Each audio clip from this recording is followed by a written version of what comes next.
Hey y'all, this is Kim with Creative Escapades, and today I'm going to be working on embellishing this glass vase that I did a couple weeks ago with a dirty pour, and it dripped down and made these really cool places that I can add some of this crushed mirror to and give it a really neat look, I think. Brighten it up and make it really stand out. So I'm going to be fitting these pieces of mirror together and then putting this diamond glaze down to hold it in place. This stuff is really good. It dries pretty quick. And then I'm going to resin this and bring it all to life. So we're going to start just by putting a little bit of the diamond glaze down and then just simply laying the crushed mirror into it. And I am trying to follow the lines of the paint, trying to stay within just the clear glass area. And I'm trying to find pieces of mirror that will fit together. I'm not worried too much about if they're not exactly flush, because by leaving just a little bit of space in between them, when you put a candle inside, it's going to shine through those little cracks there, and I think that will really be a cool effect. And I'm just going to keep working on this and periodically check in and let you see the progress that I'm making. Also, I do want to tell you that even though it looks like I'm just breaking my fingers through this crushed glass, I really was being careful. I've worked with glass for quite a while, and I have suffered some pretty severe cuts before, especially with doing stained glass, but I've just sped the video up so it looks like I'm really raking through it, but I'm not. Also, when you're working with this diamond glaze and you don't wear gloves, it kind of forms almost like a protective barrier over your fingertips. So I could still feel the pieces of glass, but nothing that really was sharp or anything. Once I get the glass all on here and I start to put the resin, I want to make sure that I do cover the glass and all around the edges of it so that it will protect anyone from getting cut from the sharp edges of the glass. It will kind of form a barrier there. So the resin is going to be twofold because one, it will protect, and then two, it will bring all those delicious colors and let them just shine once again like they do when you first do a pour with acrylic paints.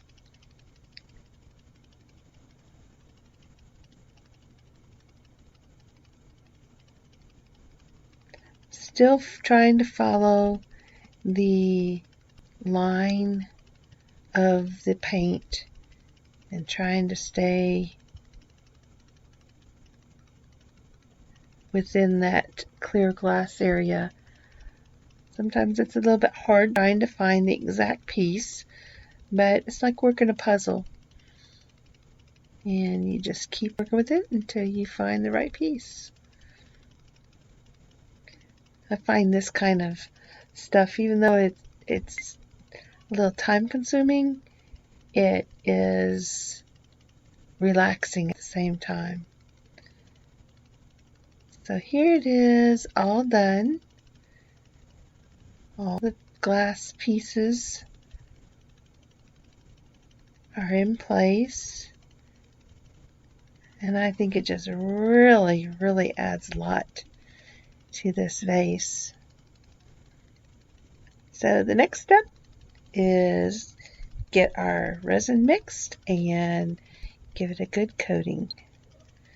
So I'm using Stone Coat Countertop Art Coat, and I'm going to use my stir stick, and I'm just going to more or less wipe it onto the glass areas. And the little stand that I've got it on is a empty Velveeta cheese microwave bowl. So, and I just covered that with some shrink wrap off of a canvas so that any of the resin that runs down will run down onto that shrink wrap, because that peels away really easily and will not stick. I also run a layer of tape on the inside of the mouth of the vase and let it stick out just below the opening of the vase, so that when this cures, it'll be very, very easy to pull that away without messing the resin up or leaving drips anywhere. So now I have went all the way around and put the resin all over the pieces of mirrored glass, and I'm taking my hand and now just wiping the resin from the bottom of the vase down to the top of the vase. Even though it's upside down, that's what I'm doing. And I'm just trying to get it all smooth. And when you use your hand like that, you can actually feel where the resin is and where you may need some resin. So now I'm going to add a little heat, make sure there's no bubbles, and also to let that just warm up, and if there's any places that might be streaked from where I rubbed it with my glove, then it will let that all blend together.